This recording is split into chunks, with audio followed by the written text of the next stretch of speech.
Well, I put together a video yesterday and it didn't turn out great. Of course, the editor still had the music too high. If it wasn't for this camera being so scratchy for when it terms of having sound, I wouldn't have to put music in. Music I use is from various artists are all over YouTube in my videos, because the artist that did make that song in the last video I really do like. I've used it before, and in the last video I did, it was a while, between 5 months ago I believe, whenever I first wanted to start up my project, putting YouTuber music together onto my channel, and as part of their videos onto my channel as well. Also getting some of their music out there to the radio clubs around the area, that finally, after months and months of working some things out, playing their video through the laptop computers at the clubs, which most of the DJs around this area are computer DJs, you want to call it, where they just use a computer instead of equipment on most nights, except for those, odd nights that actually have a real DJ coming in. I wanted to make sure I had enough time to gather as much information as I could on different artists, so that I could give like a positive highlighting of their channel, so I know that they're not just doing just one genre of music, but multiple. Like Danielle Lowe is one of them, that she's into country music, and that's what mostly her channel is about, and in collaboration between other artists as well. And then all of a sudden, out of nowhere, it was like she just did this one cover. It was like rock and roll of Sunshine of Your Love, and I loved it. So that's one thing that makes it harder to come out with this series playlist, especially whenever your equipment fails you. I made a video about it a while ago, but I took it down. There's no point. I don't know, I guess the public doesn't really need to know that. They just need to see my videos when they come out, and just get back into my artwork and stuff, because I was doing different things in between my projects. October, I believe, and then I had to take the money that I was going to put into a new camera, desperately need, into putting the money into the roof. So I had to, do what I had to do first before all other things. Even though I love YouTube, and a lot of the things I have created on YouTube has been taken down to make sure that my channel goes with the guidelines whenever I became partnered. So it really, that really hit the nail on me, because I created a lot of remixes and stuff that I like to keep up on there, but I just probably removed some of them just for the hell of it, I guess. Even though that only, I think 1 or 2 were like gave me the notice for the infringement thing, which really wasn't. Because I guess, I don't know, it all depends on the licensing between the music itself. But I went through, say, 700,000 emails past 7 months, I believe, between different artists that people still listen to music through. Use MySpace, and that's my original way that I was able to contribute in helping certain artists.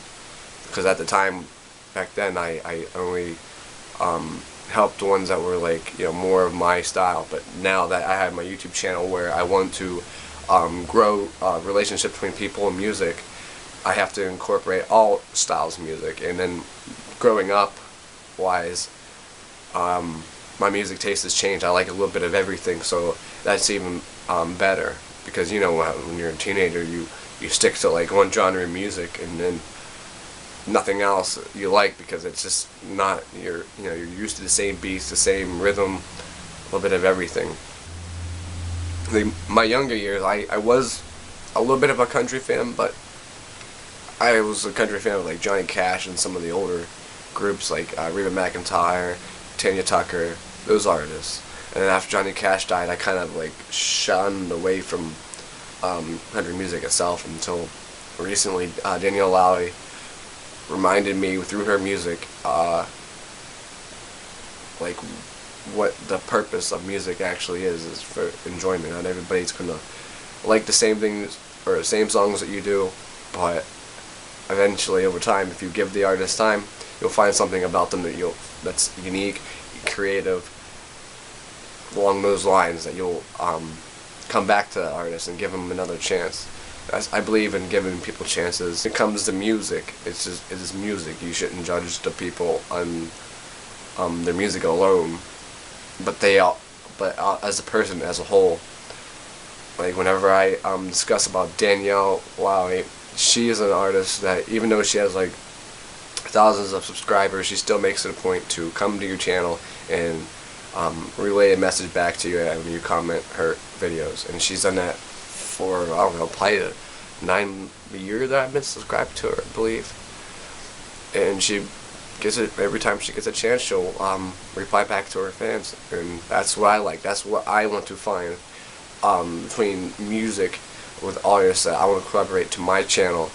And if the artist allows, I will play like certain clips of their video or clips of their songs when I go to discuss in detail about these artists respectfully, because I don't want to just impose like my own thought on the music, but generally I want to keep music on, put music onto my playlists that are interesting. Doesn't have to be like the best sounding quality video.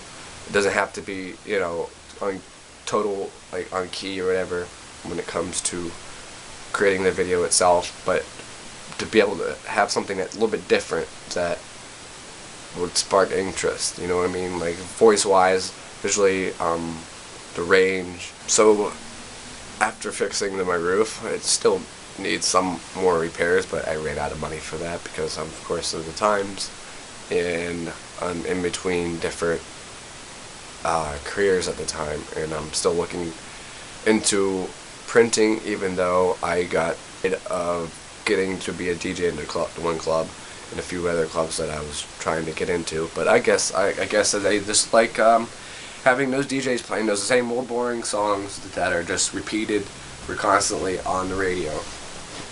I hate radio music, and pretty sure everybody else at the club hated it. That DJ that they hired back again for another year, whenever they could have hired somebody that, well, I don't know, will play a different variety of music. You know, on certain nights, like, okay, we call it Thirsty Thursday at the club, they'll have that DJ come in and play, like, I don't know, old Backstreet Boys love songs.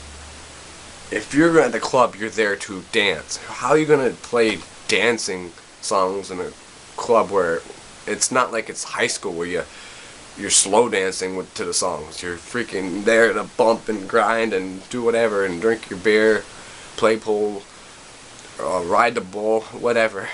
I don't get it. Socializing is not so much around this area anymore because of those DJs. But oh well. I guess it's what they want, and they dislike the customers going to another bar, another area, because that's pretty much what's going on right now. And sometimes, maybe one of these once in a while, you'll see me come in with the camera to the club and make sure that DJ plays your songs. So if you would like to be a part of my projects, which I pick people randomly most of the time, but you can also send me your videos by, you first have to add me as a contact and leave a comment on my channel so I could come, no one come find you, and it keeps the spammers from spamming my inbox. Well, it's just one few people keep spamming my inbox with the same videos over and over. It isn't gonna help you get my attention, especially if you're not gonna reply back to me whenever I send you a message or comment. It's like, really? That, to me, that's just a viewer. You want everybody to comment your work on it, and never, you're just doing the same thing. You're not even on key. I mean, hitting the notes even, which that's okay. Like, even I'm still in the process of learning. Like, even art, it's a process of learning. The whole time you're doing it, it's never the same. It's never a dull moment either. It can be frustrating, of course, especially when it comes to music. But don't spam my fucking channel. And that's just putting it nicely with a smile on my face, because, oh, one thing that people ask me is, why does your face not move right? Well, I pretty much did put a video out about this before, but I guess I'll say it again. I've had reconstructive jaw surgery. There's 5 metal screws that are in the bottom of my lips, and there's 2 metal plates, one there and one that comes across below where the screws are. Like if I move my lid back, which I'm not going to because my one tooth is chipped, and it's like but there's a hole there where there's one screw where the skin was supposed to heal over, it didn't heal.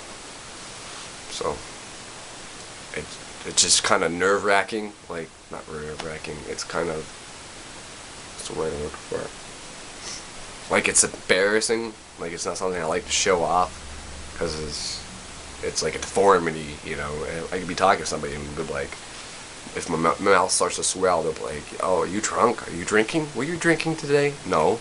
My face has been reconstructed.